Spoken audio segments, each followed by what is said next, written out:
ऋषभ जिनेश्वर प्रीतम माहरो પરાવાણીનું મજાનું ગાન આનંદ ઘરજી ભગવંતના કંઠેથી સરી પડી.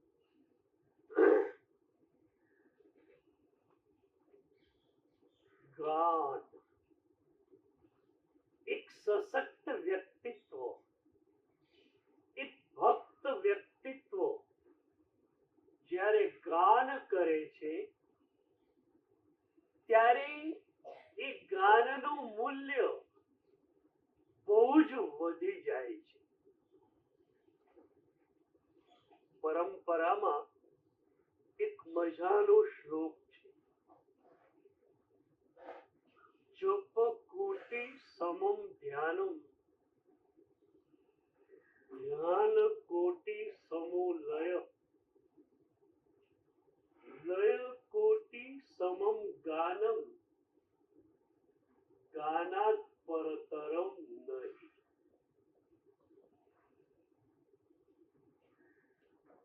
સેંકડો હજારો લાખો જપ જેટલું મૂલ્ય એક ધ્યાનનું છે. જપ કોટિ સમમ ધ્યાનમ. પછી કહ્યું હજારો ધ્યાન જેટલું મૂલ્ય લયનું સમાધિનું છે અને હજારો સમાધિ જેટલું મૂલ્ય ગાનનું છે. અને ગાન પછી આ સંદર્ભમાં બીજું કઈ આવતું નથી. જપ તો તમારા ખ્યાલમાં છે, પણ જપ જે છે એ બે રીતે કરાય. એક ભાષ્ય જાપ, એક માનસ જાપ. હમણાં એક સરસ પ્રયોગ થયો. પિરામિડ આકારની એક હદ હતી. એમાં એક સાધક બેઠેલો અને એ ગુરુએ આપેલ મંત્રને જપ્યા કરે છે, પણ સેજ લાઉડલી, પોતાના કાન પર અવાજ જાય એવી રીતે. એનાથી શું થયું?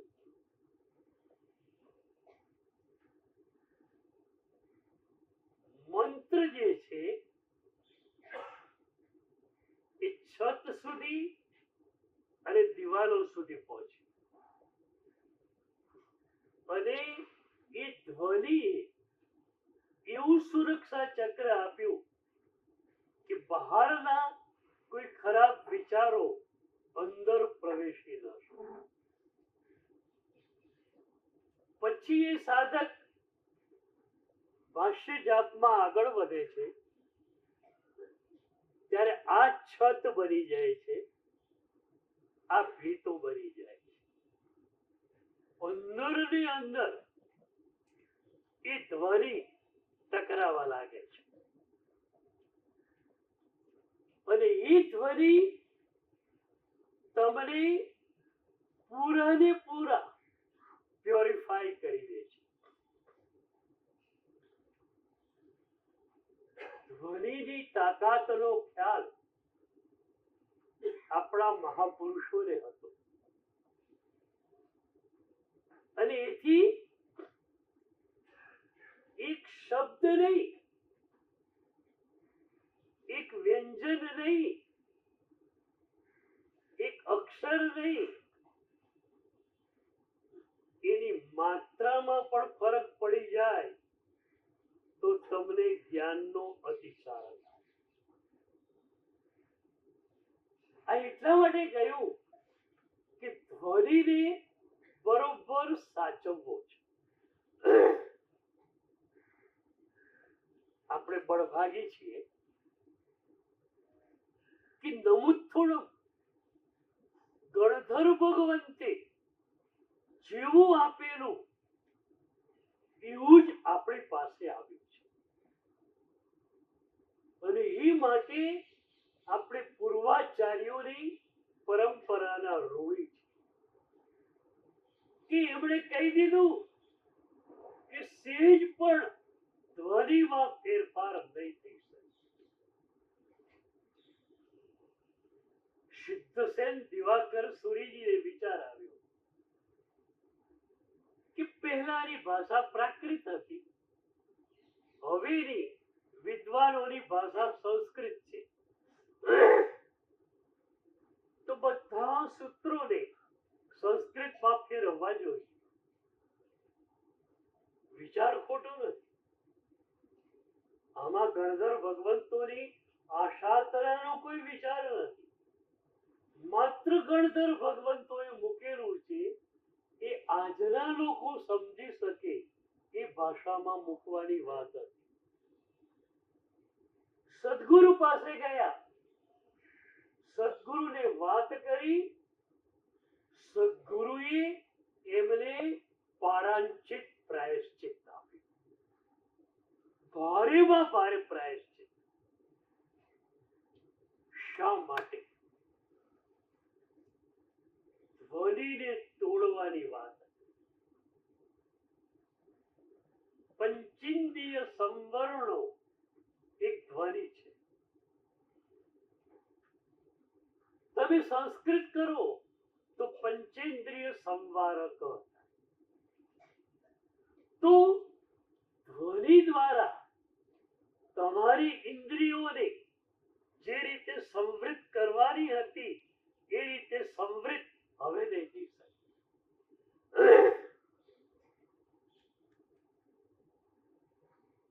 તો ભાષ્ય જાપ, બીજો માનસ જાપ. હોઠ બિલકુલ બંધ છે અને મનની અંદર જાપ થયા કરે છે. એ જાપ પછી ધ્યાન આવે છે. હમણાં ઘણા લોકો મને પૂછતા હોય છે કે ધ્યાનમાં જવું છે, સી રીતે જવું?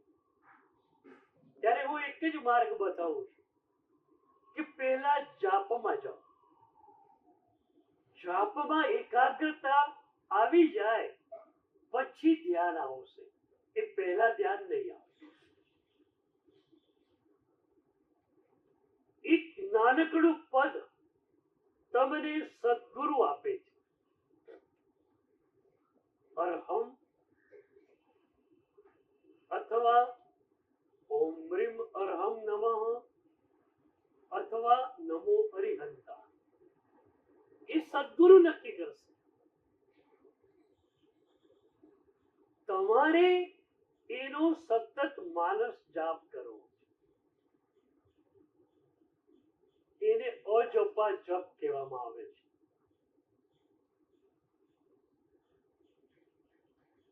લગભગ 60 વર્ષ પહેલા ગુરુદેવનું ચાતુર્માસ મહેસાણાની બાજુમાં ચોટાણા ગામમાં. ત્યાં જૈનોના ઘર ઓછા, પણ પટેલો બધા જ ખૂબ ભાવથી પ્રવચનમાં આવતા. ગામના એક અગ્રણી પટેલ રામભાઈ એ સતત મૌનમાં રહે, સતત મૌનમાં. અને ગુરુએ આપેલો રામ નામનો મંત્ર જપ્યા કરે. રામ રામ રામ રામ સતત ચાલ્યા કરે. એકવાર બપોરે એક ગુરુદેવ પાસે આવ્યા પ્રશ્નો પૂછવા, પણ એ તો લખી રહી પ્રશ્નો પૂછવાના હતા. લખીને એમણે પ્રશ્નો પૂછ્યા, ગુરુદેવે જવાબ આપ્યો. એ પછી ગુરુદેવે પૂછ્યું કે તમારો અજોપા જાપ ચાલુ છે. દિવસે તો બરોબર તમારો જાપ ચાલુ રહેતો હશે, રાત્રે તમે સુઈ જાઓ ત્યારે શું થાય?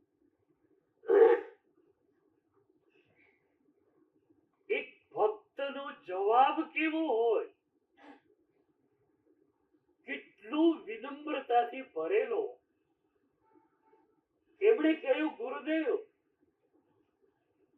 શિયાળાની રાતમાં 4 થી 5 વાર બાથરૂમ જવા માટે ઉઠવું પડે છે, પણ જે ક્ષણે હું ઉઠું છું એ ક્ષણે જાપ ચાલુ હોય છે. એટલે હું માનું છું કે ઊંઘમાં પણ જાપ ચાલુ રહેતો હશે, બાકી તો ઉપરવાળો જાણે.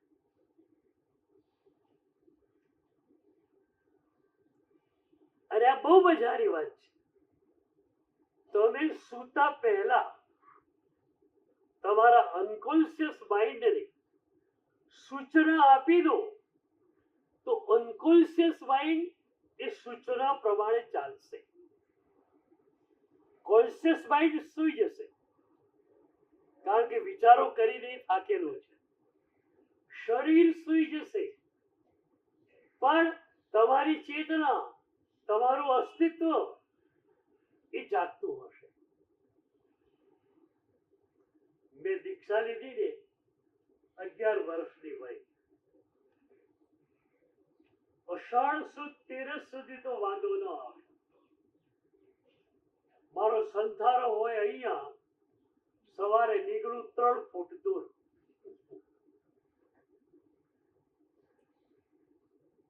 ગુરુદેવ વિચારમાં પડ્યા કે આને હારાને પાઠ પર સુવાડશું તો ધબલીને નીચું પડશે. રોજ સંધારાથી 3, 4, 5 ફૂટ દૂર જતો રહે છે, તો નાનકડી પાટ ઉપર રહેવાનો છે રીતે. પણ વિધિ હતી કે પાટ વાપરવાની. તો મારા માટે એકદમ નાનકડી પાટ રાખી 6 ઇંચ ઊંચી, અને 2 બાજુ બ્લેન્કેટ પથરાવી દીધા ગુરુદેવ, કે હું પડું તો પણ વાંધો ના આવે. પણ એ પૂરા ચોમાસામાં એક વાર પણ હું પાટની નીચે ઉતર્યો નથી, પાટની નીચે મારું શરીર ફેંકાયું નથી. શું હતું? અનકોન્શિયસ માઇન્ડને કહેવામાં આવેલું કે ભાઈ સુવાનું નથી. કોન્શિયસ માઇન્ડ સુઈ જાય, અનકોન્શિયસ માઇન્ડ જાગતું છે. આમ પણ સાધક સતત જાગતો રહેવો જ જોઈએ. સાધક અને ઊંઘી જાય એ પાલવે.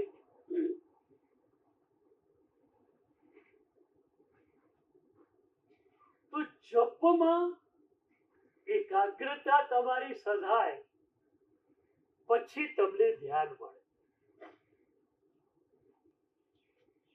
હવે આ કોશિશ કરો તમે. નાનકડો મંત્ર હોય, 5 મિનિટ કે 10 મિનિટ એનો માનસ જાપ કરો, પણ એવી રીતે કે એ વખતે એક પણ વિચાર આવેલો ન હોય. નમસ્કાર મહામંત્રની કે લોગસ સૂત્રની માળા તમે ગણશો ને ત્યારે મનને મોટું મેદાન મળી જશે, એટલે ફર્યા કરશે. નાનકડો મંત્ર છે, એને મનને ફરવાની જગ્યા વધારે રહેતી નથી. और हम और हम और हम और हम कोशिश એ કરો કે એક પણ વિચાર એ વખતે ન હોય. તમારું ધ્યાન માત્ર અને માત્ર એ જપના શબ્દોમાં હોય. તમારે માટે એ વખતે એ 5 મિનિટ માટે દુનિયામાં બીજી કોઈ ઘટના નથી. એક જ ઘટના અરહમ અને એમાં સમાઈ જાઓ. આ રીતે જાપ થાય પછી ધ્યાન સરળ છે. ધ્યાનમાં શું કરવું છે?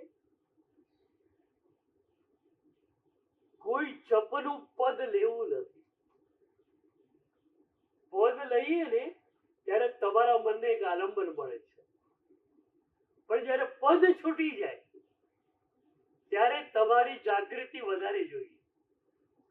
પદ છૂટી ગયું છે, હવે તમારી ભીતર સમભાવનું ઝરણું સતત ચાલી રહ્યું છે. એ સમભાવમાં તમારે તમારા મનને સ્થાપિત કરવું. સમભાવમાં મન જાય એટલે મન આનંદમય થઈ જાય. તમે આનંદમય છો, તમે પ્રસન્ન છો. તમારી પ્રસન્નતાને તોડનાર કોઈ પણ હોય તો એ વિચારો છે. એટલે ધ્યાનનું પહેલું સૂત્ર એ છે કે વિચારો ન હોવા જોઈએ. અત્યારે શું થાય છે? તમારી મનની આત્માની પૂરી શક્તિ એ વિચારો તરફ ફંટાઈ જાય છે. એ જ શક્તિને અંદર જવા માટે કામમાં લેવી છે. શક્તિ એ જ છે, પણ એ શક્તિનો ઉપયોગ અંદર જવા માટે કરવો છે. વિનોબાજી કહેતા કે એક માણસ હતો, એને 2 ખેતર હતા, પણ થોડે દૂર કુવો એક જ, પાઇપલાઇન 2 ખેતરમાં બિછાવેલી. એક ખેતરમાં એને રાઈ વાવી, બીજા ખેતરમાં શેરડી વાવી. પાણી એક જ છે. એ જ પાણી રાઈના ખેતરમાં જાય ત્યારે રાઈની તીખાશને ઉભારે, અને એ જ પાણી શેરડીના ખેતરમાં જાય ત્યારે શેરડીની મીઠાશને ઉભારે. અત્યાર સુધી તમે તમારા મનની શક્તિને એ પાણીને માત્ર ને માત્ર રાઈના ખેતર તરફ વહાવ્યું.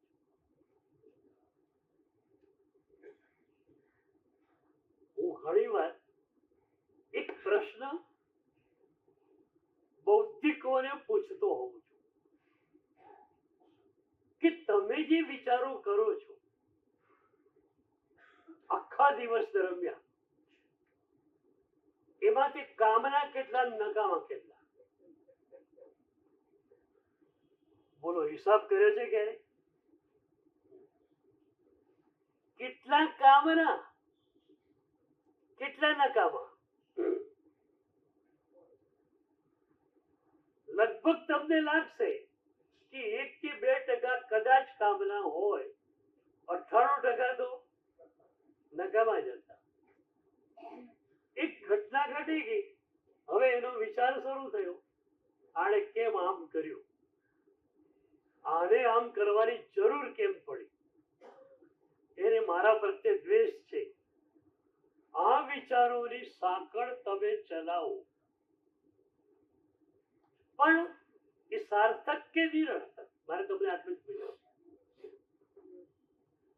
ઘટના ઘટી ગઈ છે, હવે વિચારો કરો તો શું થવાનું? માથાનો દુખાવો વધવાનો, થવાનું શું? આ જ થવાનું. તો હવે વાત એ આવી કે વિચારો નકામા, એ તો ખ્યાલ આવ્યો, પણ વિચારોને સ્ટોપ કેમ કરવા? બરોબર.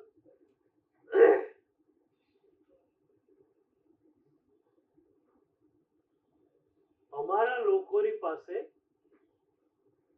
સ્વિચ બોર્ડ છે અને અમે ધારીએ ત્યારે અમારા વિચારોને સ્ટોપ કરી શકીએ. આગળ વધીને હું ત્યાં સુધી કહું કે એવા સાધકોને મેં જોયા છે કે જેમને વિચાર આવતો જ નથી. નો થોટ્સ. પણ તમારા માટે થોટ કન્ડિશનિંગ એસી છે ને, ટીસી નથી કરવા. આ ટીસી તમને આપી દઉં. થોટ કન્ડિશનિંગ, વિચારોને નિયંત્રિત કરવાના. એસી શું કરે? બહાર 50 ડિગ્રી ગરમી છે, તમારા રૂમમાં તમે 16, 20, 25 ધારો એવું ઠંડકનું વાતાવરણ ઊભું કરી શકો. એવું જ થોટ કન્ડિશનિંગ નું છે. ગમે તેવા નિમિત્તો મળે, તમારું થોટ કન્ડિશનિંગ કામ કરતું હોય તો જ્યારે તમને લાગે કે આ વિચારો નકામા છે, તમે સ્ટોપ કરી દો.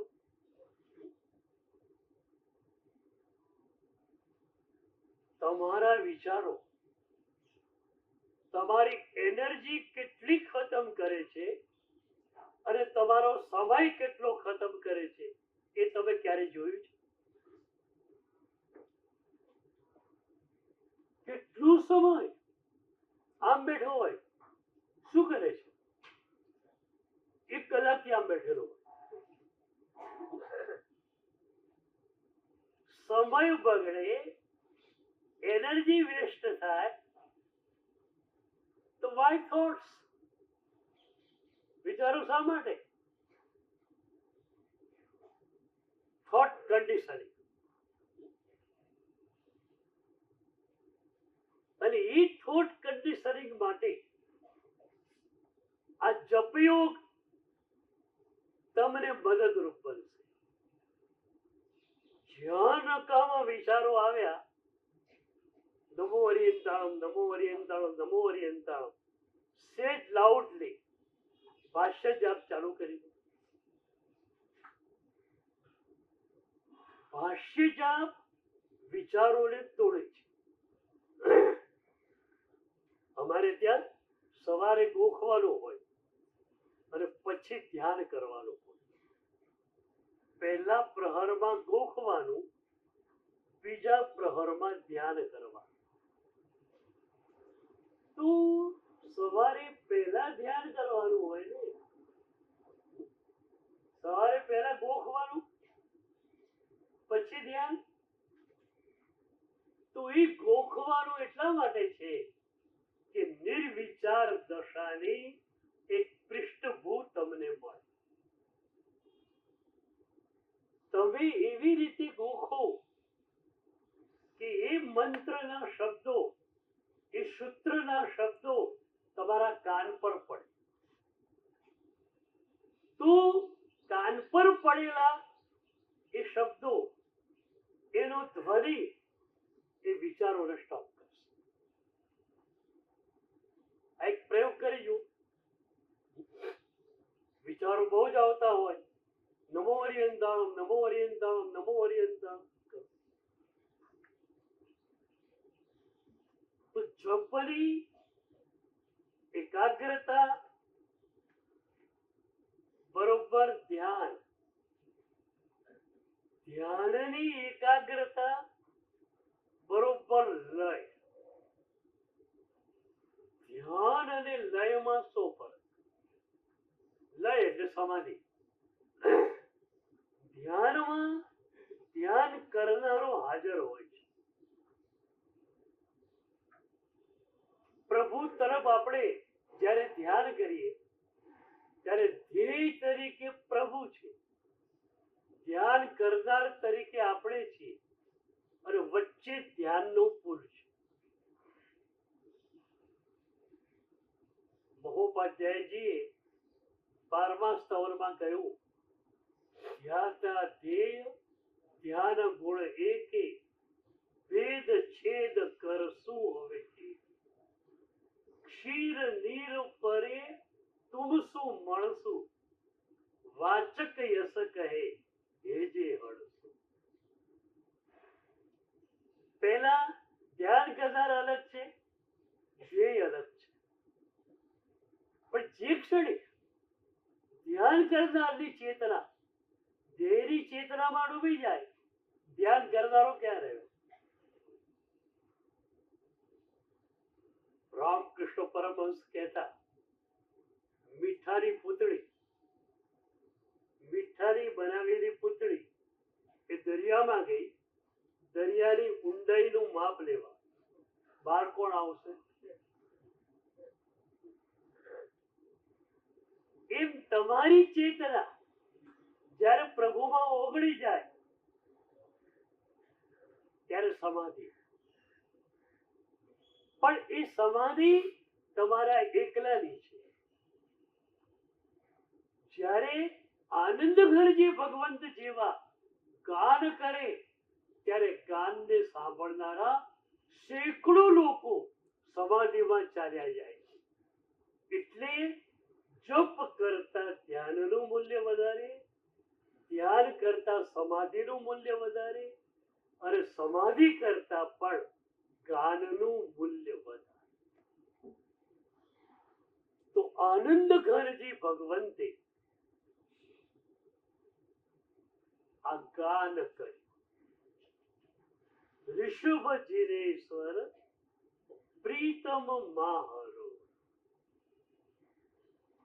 પ્રભુ મારા પ્રિયતમ છે. પ્રિય, પ્રિયતર, પ્રિયતમ. પ્રિયતર કમ્પેરેટિવ ડિગ્રીનો શબ્દ છે, અને પ્રિયતમ સુપરલેટિવ ડિગ્રીનો શબ્દ છે. આનંદઘરજી ભગવંત ક્યાં પહોંચ્યા હતા? એમની ઈર્ષા આવે ને તો બી કામ શરૂ થઈ જાય કે એમને મળ્યું, પ્રભુએ એમને આપ્યું, તો મને કેમ નહીં? વીર વિજય મહારાજે પૂજામાં કહ્યું, સુન સાધિક નવ જળને ચીન પદ દીધું રે. પ્રભુ તે સુરસારે તીર્થંકર પદ આપ્યું, રેવતીજીને આપ્યું, શ્રેણિક મહારાજને આપ્યું, તો મને કેમ નહીં? લાવો, મારો ભાગ લાવો. તમે તો શું કરો છો? પ્રભુ પાસે જઈને ખબર નથી પડતી. શું કરો છો? ફાઇટિંગ આવડે છે? પ્રભુ જોડે ફાઇટિંગ કરો કે એ બધાને તમે આપ્યું, મને કેમ નહીં? એ પણ તમારું બાળક છે, હું પણ તમારું બાળક છું. સ્કૂલેથી એક બાળક આવ્યું, એ જુએ છે મોટી બેન મોઢામાં કેક ચગડાવી રહી છે, નાનો ભાઈ પણ મોઢામાં કેક ચગડાવી રહ્યો છે. તરત માને કહેશે, મોટી બેનને આપ્યું, નાના ભાઈને આપ્યું, મને લાવ, મારો ભાગ લાવ. એમ પ્રભુને કહ્યું. સ્તવનાકારોએ તો ભગવાનને શું કીધું ખબર છે? ભગવાન તમે પક્ષપાતી છો, ભેદભાવ વાળા છો. શ્રેણિક મહારાજા રોજ પેલા સોનાના જવથી તમારી ગૌરી કરતા, એટલે એને તીર્થંકર પદ આપી દીધું.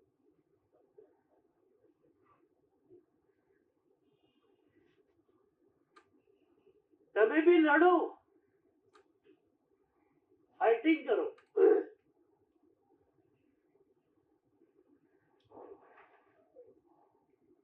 સવનામાં કહ્યું, મુજ સરીખા મેવાસી દે પ્રભુ જો તું તારે, તારક તો જાણો ખરો, જુઠ્ઠું વિરુદ્ધ સુધારે.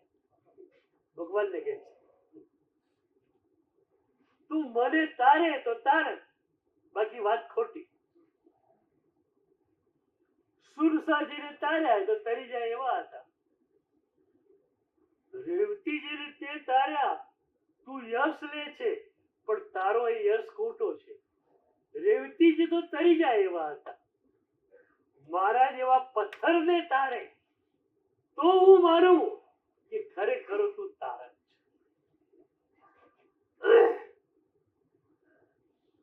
નમો થોડમમાં બોલો, તિંદાણમ તારયા. તિંદાણમ બોલો, સરસ ભાવ આવે. પ્રભુ તરી ગયેલા છે, સંસાર સાગરને પેલે પાર પહોંચી ગયા છે. પણ તારયાણમ બોલો ત્યારે તમારી હાલત કેવી હોય? ઉછળો નહીં.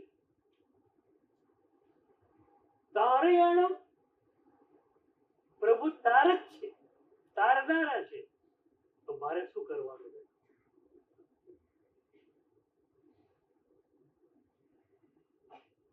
એ તારક છે તો મને તારી દેશે. ભક્ત તો સ્પષ્ટ શબ્દોમાં કે હું બેઠો છું સંસારમાં, તારે તારવો હોય તો તાર, એ તો તારી ઇજ્જત જશે કે તારો ભક્ત સંસારમાં છે.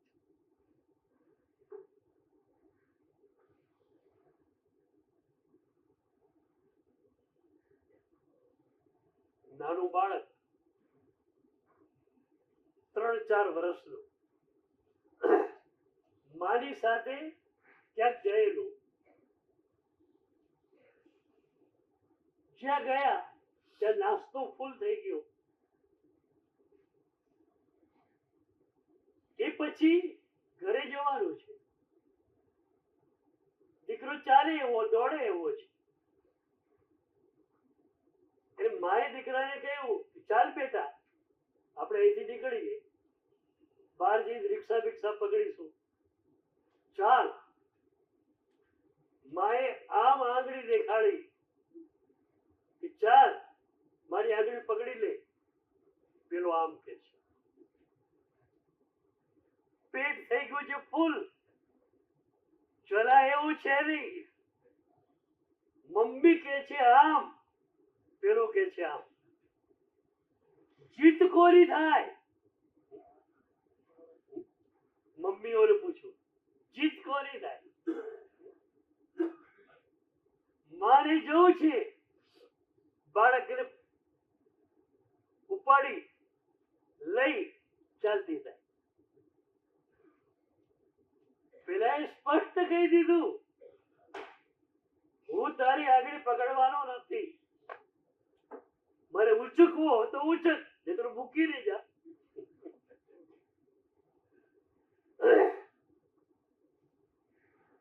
તો તારયાણમ બોલો ત્યારે હૃદયમાં કયો ભાવ આવે છે? મને તારનારા પ્રભુ પડી ગયા. હવે મારે શું કરવાનું? હું વારંવાર કહું છું, આપણી સાધનાનું કમ્પોઝિશન 99% ગ્રેસ, 1% એફર્ટ. 99 ટીકા માત્ર પ્રભુની અને સદગુરુની કૃપા છે. 1% એફર્ટ, 1% તમારો પ્રયત્ન છે. અને તમારો પ્રયત્ન શું? પ્રભુ જે પ્રેમ વરસાવી રહ્યા છે, પ્રભુ જે કૃપાને વરસાવી રહ્યા છે, એને ચીનવી. આટલું જ તમારું કાર્ય છે. તમારે બીજું કઈ જ કરવાનું નથી. એની કૃપા સતત વરસી રહી છે. એક ક્ષણ એવી નથી, એક સેકન્ડ એવી નથી કે એની કૃપા, એનો અનરાધાર પ્રેમ ન વરસતો. અમે લોકો મજામાં છીએ ને? કોનાથી? અમે સ્પષ્ટ કહીએ, દેવ ગુરુ પસાય. પ્રભુનો પ્રેમ, સદગુરુનો પ્રેમ સતત વરસી રહ્યો છે. મજામાં જ હોઈએ ને? તમે પણ મજામાં સી રીતે? દેવગુરુ પસાય ને કે લક્ષ્મીજી પસાય? તમારે શું છે ભાઈ? તમે પણ સુખી દેવગુરુ પસાય જ થઈ શકો. સુખ પ્રભુની અને સદગુરુની કૃપા વિના ક્યારે પણ મળી શકે. કરોડો રૂપિયા છે એક માણસ પાસે, પણ એનો સ્કૂલમેટ, એનો બેન્ચમેટ મળ્યો અને કે ચાલને મારે ત્યાં નાસ્તો કરવા. એ બેન્ચમેટ ત્યાં નાસ્તો કરવા ગયો અને એનો ફ્લેટ જોયો. પૂછ્યું, કેટલાનો ફ્લેટ? કે 125 કરોડ. અને પછી 15-20 કરોડ ઇન્ટિરિયર ડેકોરેશન માં ખર્ચ. આનો ફ્લેટ 7-8 કરોડ નો હતો અને એમાં તો એ ફૂલ આવીને ફાળકો થઈ ગયેલો. આટલું મોટું મારો ફ્લેટ. અને એમાં આ વાત સાંભળી 125 કરોડ નો ખાલી ઢાંચો અને 20 કરોડ ડેકોરેશન માં ખર્ચ્યા. શું થાય? શું થાય? પેલા 7 કરોડ ના ફ્લેટ નું સુખ ગયું.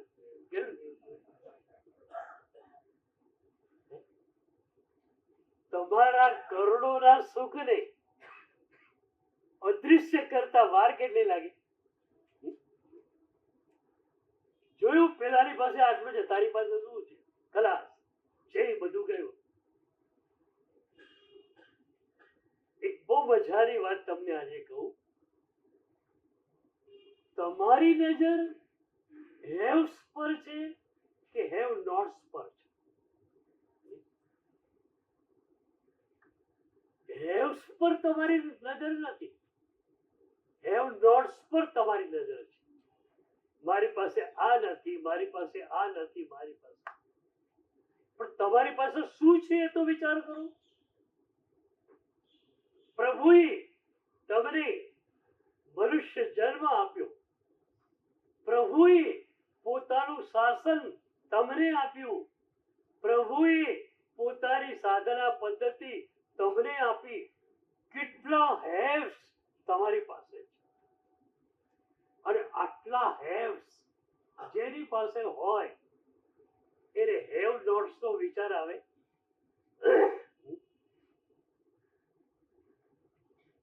આટલું બધું મને મળ્યું છે.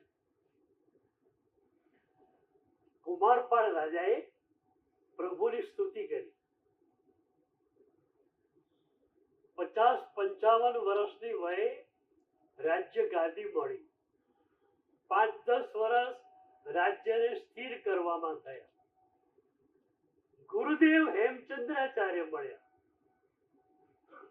અને એ પછી 65-70 વર્ષની વયે કુમારપાળ મહારાજા સંસ્કૃત વ્યાકરણ ભણવા માટે એમને થયું કે સંસ્કૃત અને પ્રાકૃત ન ભણું તો મહાપુરુષોની વાણી મૂળ રૂપમાં મને આસ્વાદમાં ન મળે. તમારે ક્યારે ભણવાનું છે? 70 વર્ષની વયે કુમારપાળ રાજા સંસ્કૃત વ્યાકરણ ભણવા બેઠા. તમારે ક્યારે બેસવાનું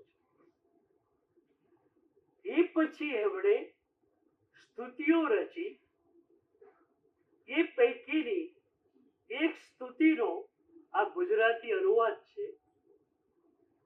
શું કહે છે કુમારપાળ? પામ્યો છું બહુ પુણ્યથી પ્રભુ તને ત્રૈલોક્યના નાથને. હેમાચાર્ય સમાન સાક્ષી શિવના નેતા મળ્યા છે મને.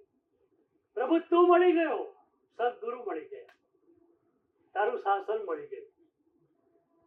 પછી શું કહે છે? એથી ઉત્તમ વસ્તુ કોઈ ન ગણું, જેની કરું માગણી. હવે આવ્યા છે શેના માટે? પ્રાર્થના માટે. પણ વિચારવા પડે શું માગવું? વગર માગે ભગવાને શ્રેષ્ઠમાં શ્રેષ્ઠ વસ્તુ આપી દીધી. પ્રભુ પોતે મળી ગયા, પ્રભુએ સદગુરુ આપી દીધા, અને સદગુરુના ચરણમાં મને ઝુકાવી પણ દીધો.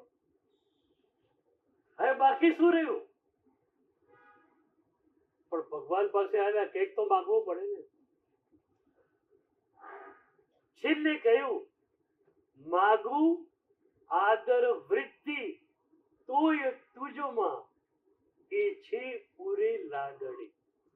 બસ જે મળ્યું છે એમાં મારો આદર દિન પ્રતિદિન વધતો જાય, એટલું જ પ્રભુ તારી પાસે માંગુ છું. ફરી સવાલ, હેવ્સ પર નજર છે કે હેવ નોટ્સ પર? જે મળ્યું છે એના ઉપર નજર છે કે બીજાની સંપત્તિ જોઈને દોડમ દોડ કરો છો?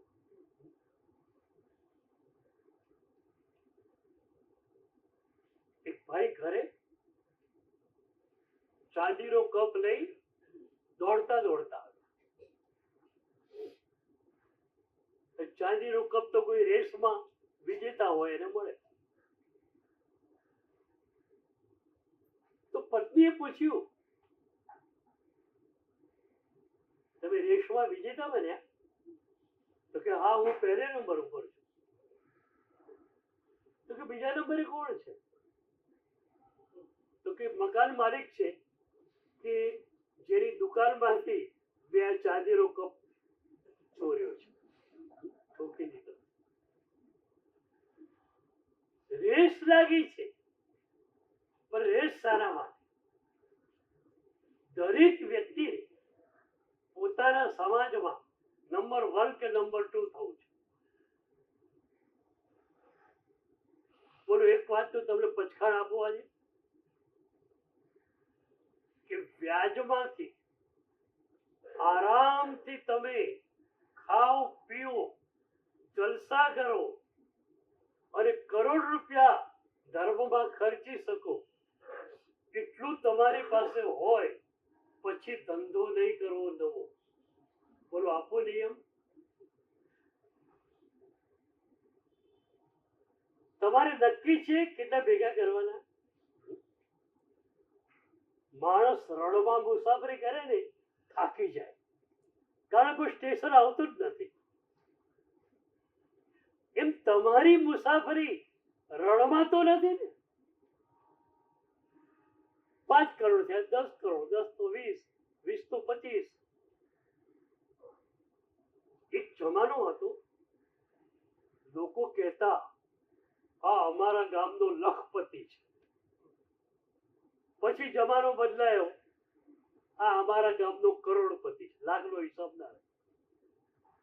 હવે કરોડની કોઈ વેલ્યુ નથી, આ અબજોપતિ છે. પણ ખરેખર અબજોની પણ વેલ્યુ છે તમારી પાસે?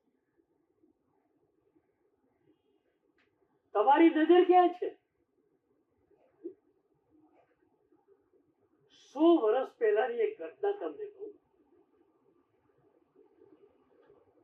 ગામથી એક માણસ મુંબઈ શહેરમાં આવ્યો. લોકોની નજર મુંબઈ ઉપર પહેલેથી જ હતી હો. મુંબઈ આવ્યો, કામ મળી રહે શકે, દેશમાં કઈ કામ મળતું નહોતું. એને નામું લખતા આવડતું હતું. એક શેઠની પેઢી ઉપર નામું લખવાનું કામ મળી ગયું. પણ પગાર કેટલો એ જમાનો 50 રૂપિયા મહિને. ચાલીમાં એક નાનકડી ખોલીમાં રહેવાનું, એનું ભાડું આપવાનું દર મહિને, પોતાને વીસીમાં જમવાનું, એનો ખર્ચ, અને વધે એટલું ગામડે પોતાના કુટુંબ માટે મોકલવાનું. મહિનાની છેલ્લી તારીખોમાં તો એટલી ભીડમાં હોય કે એક પૈસાનો ખર્ચ કરવો પણ પાલવે નહીં. એમાં એની ચપ્પલ તૂટી ગઈ. એવી રીતે તૂટી ગઈ કે સંધા એવી ન રહી. હવે નવી ચપ્પલ લાવવી પડે એમ છે, અને ચપ્પલના પૈસા નથી. આ મહિને પણ નથી, આવતા મહિને પણ કઈ જોગ થાય એવો નથી. ત્યારે એને થયું કે સિદ્ધિ વિનાયકના મંદિરે જાઓ. જીતું માણસ હતું. બાપાને કહું કે બીજું કાંઈ નહીં, મારે કોઈ મેલ જોઈતા નથી, ગાડી જોઈતી નથી, એક ચપ્પલના પૈસા તું મને આપી દે. ગયો સિદ્ધિ વિનાયકના મંદિરે.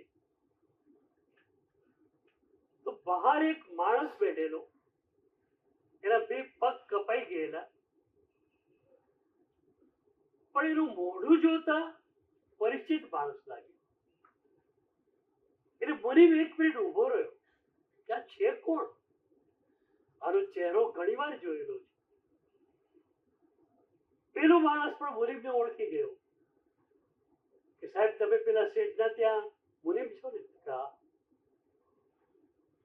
પણ તું કોણ? સાહેબ પાટાની પેલી બાજુ ઝૂંપડપટ્ટી નથી, એમાં હું રહું છું. તમે ઘણી વાર ઉઘરાણી માટે આજુબાજુમાં આવતા.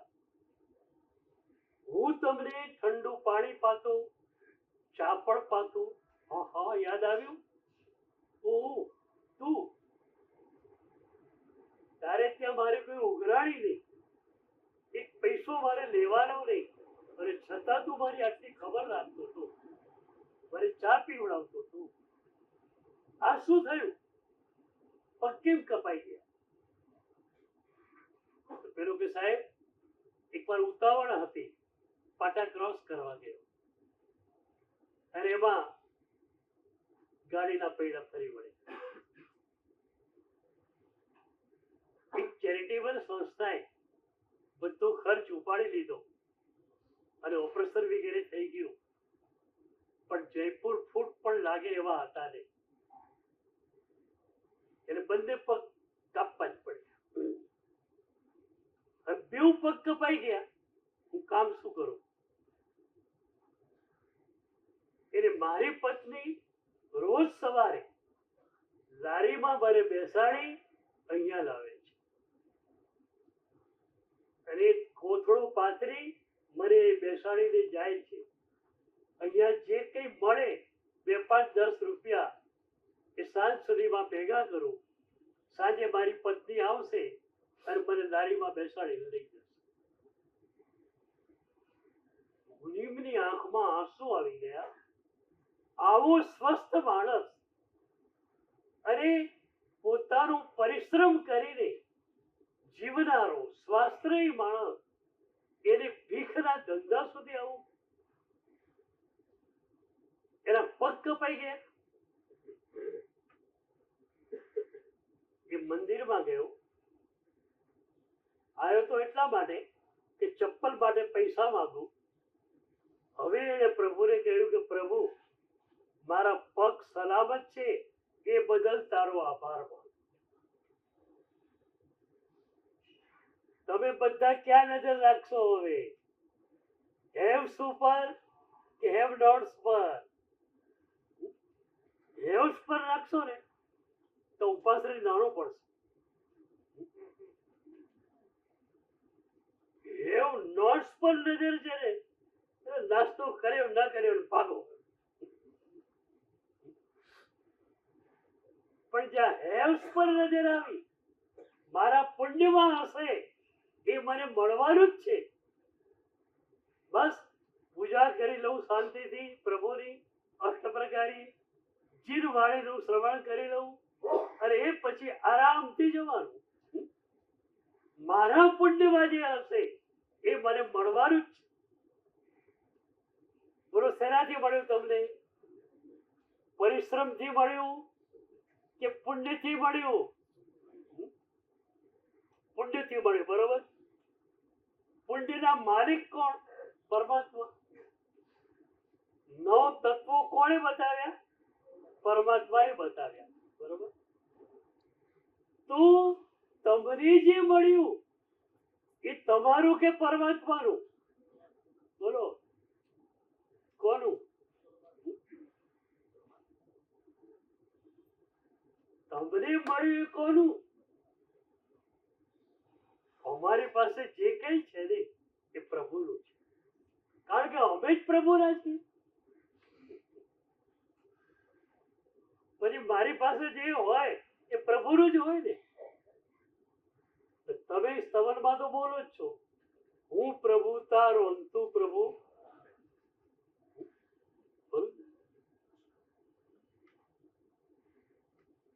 તો પુણ્યના ઉદયથી મળ્યું, પ્રભુની કૃપાથી મળ્યું. વેલ સેટ છો, મજામાં છો? સાદા પૂછી લઉં, બરોબર. આજે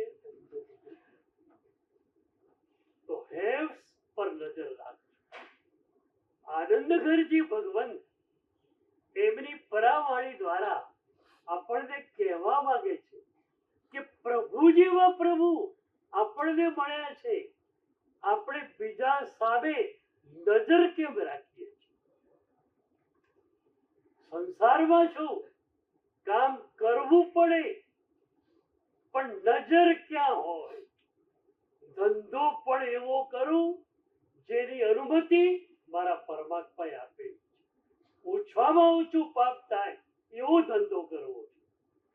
પૈસા કમાવા પડશે, પણ ધંધો એવો કરીશ કે જેની મારા પ્રભુએ અનુમતિ આપેલી હોય. કર્માદાનનો ધંધો હું નહીં જ કરું. તો હેવ્સ તમારી પાસે આવી ગયું, તમે સુખી. હવે તો સુખી છીએ. આજે તમને પણ સુખી બનાવી દઉં. તમને કોઈ બી મળે કેમ? મજામાં, જલસામાં. તો ઋષભ જીનેશ્વર પ્રીતમ માહ, પ્રિય પ્રિયતર પ્રિયતમ. તો આનંદઘરજી ભગવંતની મનોભૂમિકા શું હતી એ આપણે સમજવી પડશે. કે કઈ મનોભૂમિકા હતી કે પોતાનું સર્વસ્વ પ્રભુના ચરણોની અંદર નિછાવર કરી શકે છે. અને એટલા માટે જાણવું છે કે આપણે પણ આપણું સર્વસ્વ પ્રભુના ચરણોમાં નિછાવર કરી